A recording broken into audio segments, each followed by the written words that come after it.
In this video, we're going to be looking at different forces, 4 of them in fact, and how we use them in a free body diagram and how kind of the specific behaviors of those forces helps us solve problems.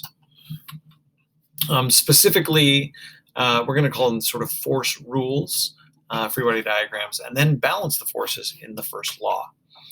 We're going to use Newton's laws as well as these specific things we're going to learn about forces, and that'll allow us to do some problem solving.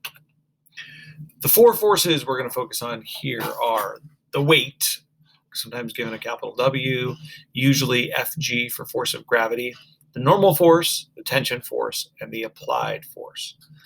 And so the force law or force rule determines the magnitude and direction of these specific kinds of forces. So we start with the force of gravity, also known as weight. This is how hard you are pulled by the Earth toward the center of the Earth. It's the force that causes all bodies to fall. It's the thing we've assumed provides this constant acceleration for free-falling objects and projectiles. Fg we think of as our best friend because it's always pointing straight toward the center of the Earth or straight down for most of our problems, even when we're on a ramp, right? Still straight down, so it helps us orient everything else. The magnitude of the force of gravity is pretty easy to think about. If you think of the net force equals ma, well, the force of gravity is the only force acting on an object, and it equals mass times the acceleration, and that would be little g. So we can always calculate Fg by knowing little g and the mass of the object. So for example, if you have force of gravity, and we're talking about a 1 kilogram mass, well, that's 10 newtons pulling down. If you have a 50 kilogram girl, her mass is 50 kilograms. What's her weight? 500 newtons. And this is all on the Earth. If, however, you went to the moon, where little g is only 1.67 meters per second squared, her weight would be different, 84 newtons. So a couple of important things about, the difference between weight and force, weight.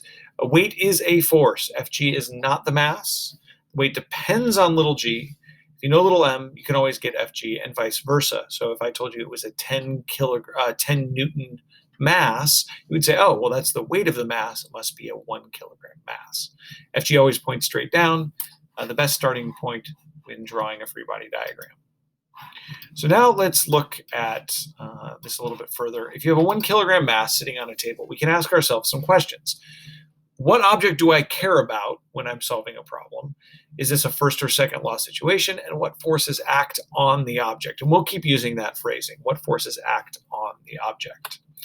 In this case, the dot is the object we care about, and it's a particle. In this case, this is the 1 kilogram mass. And arrows represent the forces acting on the objects. We don't put plus or minus signs on these free body diagrams because we're just talking about the forces themselves. So we have, here, let me get that out of the way.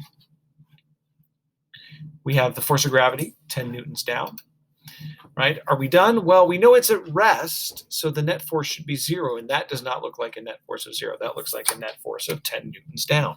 So we need another force up to be 10 newtons as well, and it's sitting on a surface, so that ends up being the normal force. So the normal force deserves its own discussion because it's a force provided by any surface. And whenever a surface presses against an object, right now I'm leaning on a desk, my computer is sitting on a stack of books, you're probably sitting in a chair. The surface that is providing a force on you is providing a normal force. If there's no surface, there's no normal force. The word normal means perpendicular here. It's kind of a geometric meaning, and the normal force always pushes an object away from the surface, even on a ramp. Notice the normal force is not up, it is normal or perpendicular to the surface. Surfaces can never pull, they can only push. But they can push not just up, but other directions as well. If you were to lean against the wall like this, there are 2 normal forces. There's the normal force from the wall and the normal force from the floor. Each force will be exactly as big as it needs to be to keep an object from breaking through the surface, unless, of course, the entire thing collapses.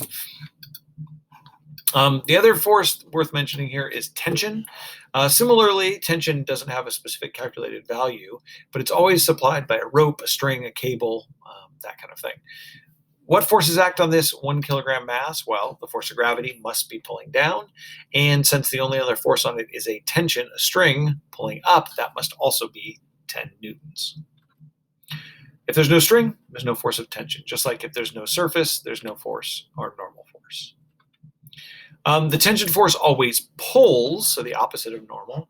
It never pushes along the line of the string. You imagine trying to push a string together, nothing really happens. There's no formula. Just like the normal force, it depends on the situation. It doesn't care about how long the string is. It only depends on, it could depend on the angle of the pull, however. More on that later.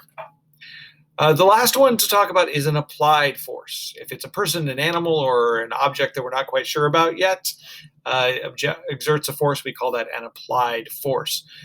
We save this for kind of our unknowns. And these forces, like any force, can be applied at angles where you might need to find their components. So a couple rules for drawing free body diagrams. The object is a dot or a blob, whatever size it needs to be to draw all of the forces.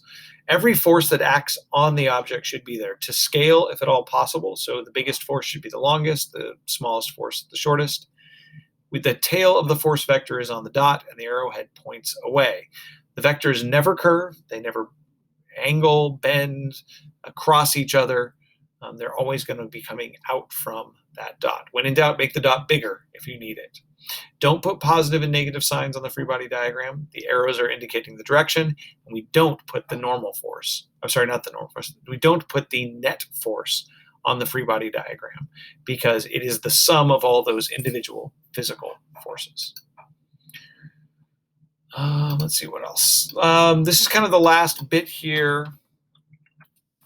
Newton's law for first law situations. Anytime you're saying the net force equals 0, you could also be saying the net force in the x, the y, and the z direction are 0. Or if it's just one or two-dimensional motion, you pick one of those. Object could be at rest or moving with a constant velocity.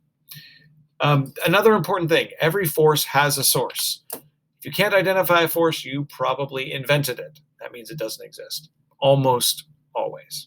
So if you can't figure out what the source of that force is, don't draw it on there.